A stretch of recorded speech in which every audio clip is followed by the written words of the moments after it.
नमस्कार जय जगन्नाथ शुभ सकाळ। आज हूँ जुलाई 22 तारिख मंगलवार। आज प्रथम खबर मंत्री माने कोटिया जिबे निज निज विभाग योजना और कार्यक्रम नहीं मंत्री माने कोटिया जिबे। खूब शीघ्र उप मुख्यमंत्री प्रभाती परिडा सुभद्रार बड़ कार्यक्रम नहीं कोटिया जाउछंती। जोगाण मंत्री मध्य कोटिया जाई राशन कार्ड बांटिबे बोली राजस्व मंत्री सुरेश पूजारी कहछंती। कोरापुट रे आंध्र प्रदेश रो प्रभाव कमिछि सेटाकू जिबा पई मु जिल्लापालक सह कथा होईछि। अनुप्रवेशकारी उपरे कड़ा नजर पई सेठारे एक पुलिस आउट पोस्ट हेबो बोली राजस्व मंत्री कहछंती। परवर्ती खबर बलंगा पीड़ितांक स्वास्थ्य रे उन्नति। दिल्ली एम्स रे चिकित्सित होउथिबा बलंगा पीड़ितांक स्वास्थ्य अवस्था रे उन्नति घटिछि। स्वास्थ्य अवस्था रे सुधार नै सूचना दैछंती संपर्कीय। पीड़ितांक ओटी रे चिकित्सा चलिछि। संध्या रे एम्स बुलेटिन जारी करी कहितिला जे पीड़ितांक अवस्था गुरुतर रहिछि।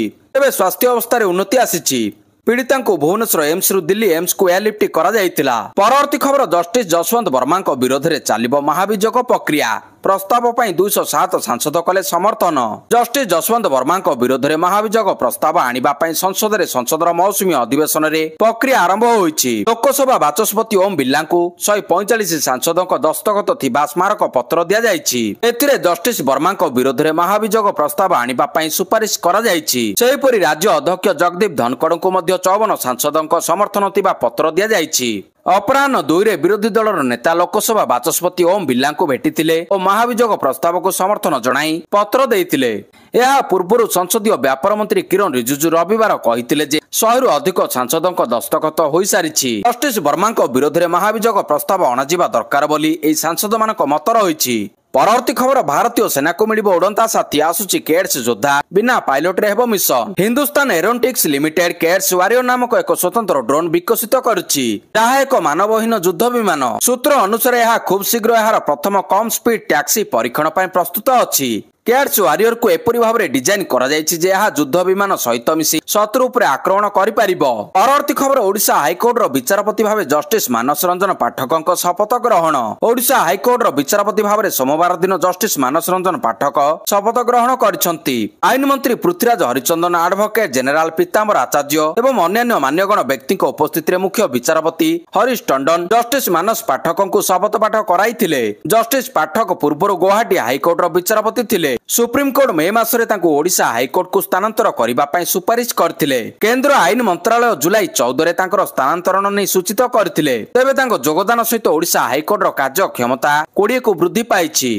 परवर्ती खबर स्कूल रे हेबो पिलांको आधार अपडेट। आधार कार्ड केवल परिचय पाई नुहे बरं अनेक गुरुत्वपूर्ण काम पाई सबुठारु गुरुत्वपूर्ण डॉक्यूमेंट पालटि जाइछि। स्कूल रे पिलांको प्रवेश हो किबा बैंक अकाउंट खोलिबा किबा कोनोसी सरकारी योजनार लाभ नेबा सबुठारे आधार आवश्यक पड़िताए। एपरि परिस्थिति रे एथिरे आपनकर सूचना अपडेट करिबा बहुत गुरुत्वपूर्ण एवं ए नियम केवल वयस्कଙ୍କ ପାଇଁ नुहे बरं पिलामानक आधार पाई मध्य प्रযোज्य अटे। 5 रु 7 वर्ष बयसर पिलामानक ପାଇଁ बाल आधारर बायोमेट्रिक्स अपडेट करिबा बाध्यतामूलक नचेत ଏହା डिएक्टिव होइजिबो।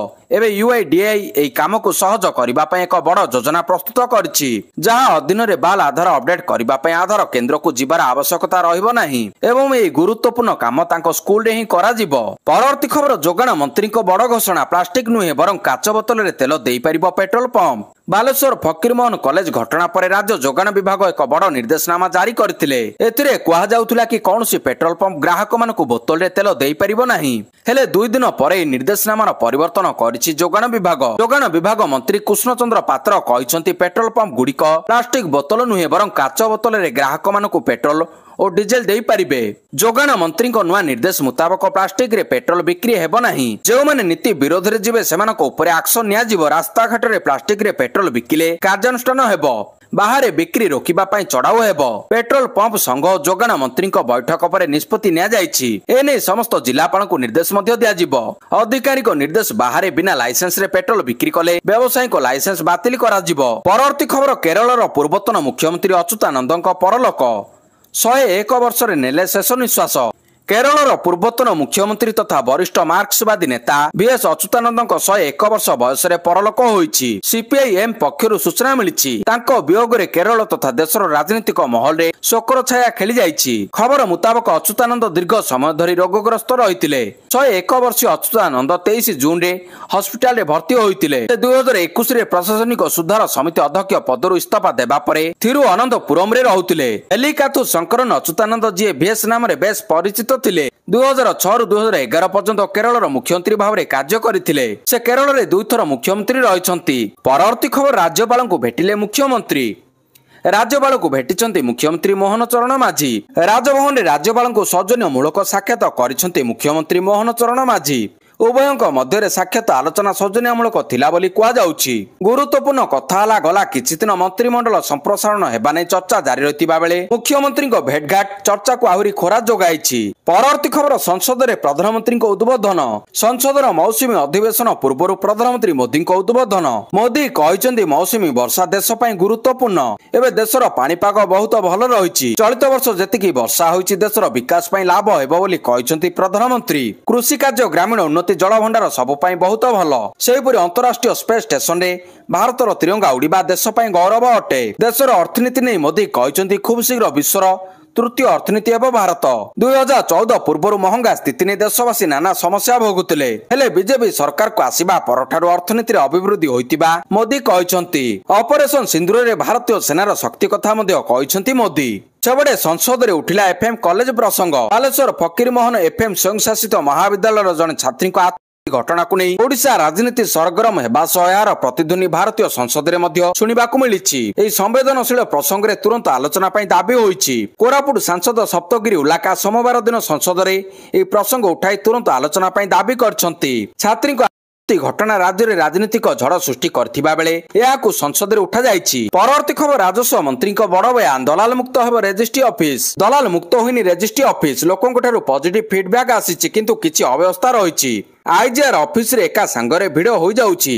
सोसाइटी रेजिस्ट्रेशन विलंब होइतिबारु सोसाइटी रेजिस्ट्रेशन एक्ट को संशोधन कराजिबो बोली राजस्व मंत्री सुरेश पुजारी कहचंती। सोमवार कटक आईजीआर ऑफिस रे सरप्राइज विजिट रे पहुंचीथिले राजस्व मंत्री। केते आवेदन आसीची, केते समय सीमा रे सरिची, आ कोन समस्या रहिची से विषय रे समीक्षा करिसंती मंत्री। एआई कंट्रोल रूम रे समीक्षा करिबा सह साधारण लोकंकर मतामत नेइथिले। एई अवसर रे मंत्री कहचंती विभिन्न रजिस्टर ऑफिस को किछि लोक बारंबार आसुचंती, सेमानको उद्देश्य महत्व नुहे बोली संदेह करिसंती मंत्री। संपूर्ण दलाल मुक्त करबा को आगामी दिन रे पदक्षेप निया जिवो। या सह सरकारी काम रे विलंब कले अधिकारी को ऊपर फाइन लागिबो। किछि अधिकारी कार्य विलंब करुछंती, सेमानकु आईन अनुसार जरिमाना पकाइबाकु मंत्री सरप्राइज विजिट बेले निर्देश दैछंती। परवर्ती खबर 2006 मुंबई सीरियल ट्रेन विस्फोरण मामला 12 अभियुक्त दोषमुक्त। 2006 मुंबई ट्रेन विस्फोरण मामला रे बॉम्बे हाईकोर्ट को बड़ राय। 19 वर्ष पर निर्दोष रे खलास हेले 12 अभियुक्त। स्वतंत्र टाटा कोर्ट द्वारा दोषी साब्यस्त होइतिबा 12 अभियुक्तंकु निर्दोष रे खलास करिसंती हाईकोर्ट। एमानक मध्यरु 5 जन को पूर्व मृत्युदंड दिया जायतिबा बेले 7 जन को आजीवन कारादंड दिया जायतिला। हाईकोर्ट समस्त को निर्दोष घोषणा करी जेल रु तुरंत मुक्त करिबा पई निर्देश दैछंती। 2006 मुंबई समेत पूरा देश को दोहलाई देथिबा ट्रेन विस्फोरण रे 199 जनकर मृत्यु होइतिला और 800 रु अधिक लोक आहत होइतिले। बॉम्बे हाईकोर्ट रो स्वतंत्र बेंच विचारपति जस्टिस अनिल किलोर और जस्टिस श्याम चंदक मामलार शुणाणी करी एपरि राय दैछंती। परवर्ती खबर मलेरिया पे आसिला टीका, चिकित्सा क्षेत्र में बड़ उपलब्धि। भारतीय चिकित्सा गवेषणा परिषद बा आईसीएमआर मलेरिया विरोध में एक ऐतिहासिक पदक्षेप नहीं स्वदेशी टीका आडफाल्ची भैक्स विकसित करिछि। एही टीका प्लाज्मोडियम फाल्सीपारम मलेरिया सबुठारु मारात्मक परजीवी को टार्गेट करी रोग निवारण सह संक्रमण ह्रास करिबो। आईसीएमआर सह भुवनेश्वर स्थित आंचलिक चिकित्सा गवेषणा केंद्र आईसीएमआरसी यह विकास करिछि, जहां भारतर स्वास्थ्य क्षेत्र में एक गुरुत्वपूर्ण माइल खुंट। परवर्ती खबर विजेड आरडीसी ऑफिस घेराव। विजु जनता दल पक्षरु बालेश्वर एफएम कॉलेज छात्री मृत्यु घटनार न्यायिक तदंत दाबी रे संबलपुर आरडीसी ऑफिस घेराव होइछि। राज्य सरकार चरम अवहेला जोगु राज्य में बढ़ुवा नारी निर्यातना विरोध में संबलपुर आरडीसी ऑफिस घेराव करा जायछि। पश्चिम ओडिशार आरडीसी स्तरीय समस्त जिल्लार विजु युव छात्र महिला जनता दलर समस्त सदस्य कर्मकर्ता विजु जनता दलर समस्त वरिष्ठ नेतृमंडली सदस्य विजु प्रेमी योगदान करछंती। सबडे घेराव को नजर रखी व्यापक पुलिस मुतयन अछंती। परवर्ती खबर खोलिला 46 मिश्रण स्कूल। पूर्वर मिश्रण होइतिबा 46 स्कूल खोलिछि, आगको आउ 4 स्कूल खोलिबा पई निष्पत्ति होइछि। 46 स्कूल मध्यरु ढेंकानाल रे सर्वाधिक 22टी थिबा बेले देवगढ़ रे 10टी, बरगढ़ रे 7टी, जाजपुर रे 4टी और खोर्धा रे 3टी स्कूल रहिछि। 7751 स्कूल मिश्रण ने अनुमोदन मिलितिबा बेले 5630 स्कूल मिश्रण होइछि। मिश्रण स्कूल खोलिबा ने स्कूल और गणशिक्षा विभाग पक्षरु विज्ञप्ति प्रकाश पाइछि। परवर्ती खबर मुंबई रे टळिला बड़ अघटन। अवतरण बेले रनवेरु आगको चालीगला एयर इंडिया विमान। पुणी अल्पके टलिला विमान अघटन मुंबईर छत्रपति शिवाजी महाराज अंतर्जातीय विमान बंदर में कोचिरु आसुथिबा एयर इंडिया एक विमान अवतरण करने समय रनवे रु खसी जाइतिला। प्रबल वर्षा जोगु विमानटी अवतरण समय रनवे ठारू आगकू चली जाइतिला। खबर मुताबक गतकाली सकाळ प्राय 9 घंटा 27 मिनिट रे विमान AI2744 एक एयरबेस रनवे 27 अवतरण करथिला, किंतु प्रबल वर्षा जोगु विमानटी रनवे रे न अटकी आगकू चली जाइतिला। हेले किछि अघटन हेबा आगरु विमान को सठिक समय रोकी पारथिले पायलट। या परे समस्त यात्री एवं कर्मचारी सुरक्षित भाव ओह्लाइथिले। परवर्ती खबर पिलांको सुरक्षा ପାଇଁ सीबीएसई रो बड़ पदक्षेप। केंद्रीय माध्यमिक शिक्षा बोर्ड सीबीएसई एवं छात्र छात्री सुरक्षा को दृष्टि रखी गुरुत्वपूर्ण निष्पत्ति ग्रहण करिछि। सोमवार दिन सीबीएसई बोर्ड समस्त सीबीएसई स्कूल को एक चिट्ठी पठाइछि। एथिरे स्कूल रो प्रवेश गेट रु लॉबी कॉरिडोर सीढ़ी क्लासरूम लैब एवं प्रस्थान गेट पर्यंत उच्च मानर सीसीटीवी कैमेरा लगाइबा ପାଇଁ कड़ा निर्देश दिया जाइछि।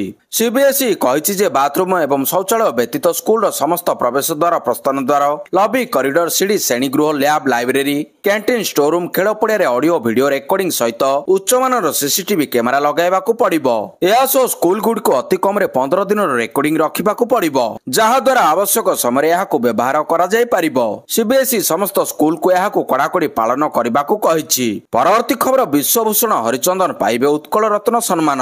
वरिष्ठ राजनेता तथा आंध्र प्रदेश और छत्तीसगढ़ पूर्वतन राज्यपाल सारस्वत साधक विश्वभूषण हरिचंदन उत्कल साहित्य समाजर सर्वोच्च सम्मान उत्कल रत्न पाइबा को मनोनीत होइछन्ति। आसंदा 27 तारिख संध्यारे साहित्य समाजर 123तम वार्षिक उत्सव रे श्री चंदन को यह सम्मान प्रदान करा जिवो। एने रविवार संध्यारे साहित्य समाजर सभापति डॉक्टर गोविंद चंद्र चांद को अध्यक्षतार आयोजित कार्यनिर्वाहिका समिति बैठक रे स्थिर होइछि। जुलाई 26 तारिख संध्यारे वार्षिक उत्सव उद्घाटन हेबो। परवर्ती खबर उपराष्ट्रपति धनखड़ को इस्तफा। देशर उपराष्ट्रपति तथा राज्यसभा सभापति थिबा जगदीप धनखड़ पदवी इस्तफा देइछन्ति। स्वास्थ्यगत कारणरू इस्तफा देइथिबा सूचना मिलिछि। से तांकर इस्तफा पत्र राष्ट्रपति को लेखिछन्ति। चिकित्सा को प्राथमिकता और डाक्तरक परामर्श पालन करी से उपराष्ट्रपति पदरू इस्तफा देइथिबा लेखिछन्ति। या सहयोग और सुसंपर्क पई से राष्ट्रपति को धन्यवाद देइछन्ति।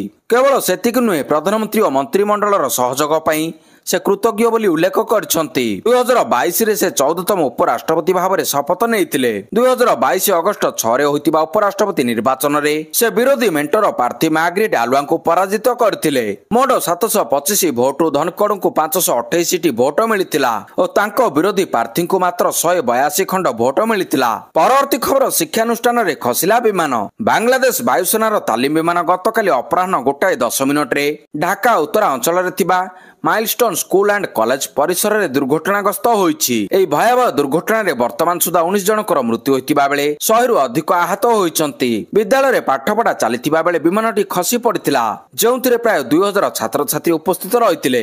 दुर्घटना स्थल निआ और कला धुआं उठुवा दृश्य देखा जायछि। प्रत्येक दर्शी कहवा अनुसार विमानटी स्कूल गेट निकट में पड़ी निआ लगी जाइतिला। 50 आहतों को national institute of burn and plastic surgery समेत विभिन्न हॉस्पिटल को निया जायछि। बांग्लादेश सेना अग्निशम बाहिनी उद्धार कार्य नियोजित रहिछन्ति। परवर्ती खबर छात्र कांग्रेस सभापति गिरफ। नारी पाई न्याय मागुथिबा राज्य कांग्रेस को कलंकित करछन्ति छात्र कांग्रेस सभापति। युवती को दुष्कर्म अभियोग रे उदित प्रधान को गिरफ करछि पुलिस। तुरंत तांको दलरू निलंबन करी एक फैक्ट फाइंडिंग टीम गठन करछि राज्य कांग्रेस। बीजेपी किंतु एई प्रसंग रे जोरदार आक्रमण आरंभ कर देइछि। छात्र कांग्रेस रो सभापति उदित प्रधान जने युवती को दुष्कर्म अभियोग रे जेल जाइछन्ति। जेउ कांग्रेस दल नारी को न्याय पाई नाराबाजी करथुला, राजरास्ता रे सरकार को घेरिथिला, ओडिशा बंद डाकरा देइथिला, सेही दलर छात्र सभापति को कारनामा दल को अडुआ रे पकाई देइछि। परवर्ती खबर डोनाल्ड ट्रम्प जारी करथिबा विवादीय एआई वीडियो को नहीं नुआ चर्चा। अमेरिकार पूर्वतन राष्ट्रपति बाराक ओबामा को नहीं डोनाल्ड ट्रम्प पोस्ट करथिबा एक वीडियो को नहीं जेतिकी विवाद सेतिकी चर्चा। जेल रे ओबामा छिड़ा होइतिबा एआई वीडियो सोशल मीडिया रे वायरल हेबारे लागिछि। या को नहीं एबे चर्चा। एतिसो वीडियो रे लेखा जायछि आईन रो ऊर्ध्वरे केही नुहंती। ए वीडियो अनेक प्रश्न सृष्टि करछि। विवाद सहित चर्चा मध्य हेलानी। ट्रम्प तांको सोशल मीडिया प्लेटफॉर्म रे एई एआई वीडियो पोस्ट करछन्ति। जदिओ ए वीडियो को किछि लोक केवल कौतूहल भाव नहीं, किंतु यह पछर कारण भाव 2016 घटना को जोड़ा जाइछि। परवर्ती खबर बढ़ुछि अपराध विश्व स्तर में ओडिशा लज्जित। ओडिशा रे अपराध एवं उपरमुहां हेबारे लागिछि। चोरी डकायती नारी ସାଇବର ଠକେଇ ଭଳି ଘଟଣା ଦିନକୁ ଦିନ ବଢିବାରେ ଲାଗିଛି। ଖାସ କରି ମହିଳାଙ୍କ ବିରୋଧରେ ଅପରାଧ ବଢିବାରେ ଲାଗିଛି। ରାଜ୍ୟରେ ପ୍ରତିଦିନ 86 ଜଣ ଶିକାର ହୋଇଥିବା ଏନସିଆରବି ରିପୋର୍ଟରେ ଉଲ୍ଲେଖ ରହିଛି। ଏନସିଆରବି ରିପୋର୍ଟ କହୁଛି ଓଡ଼ିଶାରେ ପ୍ରତି 1 ଲକ୍ଷ ମହିଳାରେ 227 ଜଣ ଅପରାଧର ଶିକାର ହୋଇଛନ୍ତି। କେବଳ ଅସଦାଚରଣ ମାମଲାରେ ଦେଶର 1 ନମ୍ବର ରାଜ୍ୟ ହୋଇଛି ଓଡ଼ିଶା। ରାଜ୍ୟରେ ବର୍ଷକରେ 14,891 ଜଣ ମହିଳା ଅସଦାଚରଣର ଶିକାର ହୋଇଛନ୍ତି। ଖାଲି ସେତିକି ନୁହେଁ, ଦୁଷ୍କର୍ମ ଗଣଧର୍ଷଣ ପରେ ମହିଳାଙ୍କୁ ହତ୍ୟା କରିବାରେ ମଧ୍ୟ ଓଡ଼ିଶା ଦେଶର 8 ନମ୍ବର ରାଜ୍ୟ। ଓଡ଼ିଶାରେ 12ଟି ଘଟଣାରେ 12 ଜଣ ମହିଳାଙ୍କ ଜୀବନ ଯାଇଛି।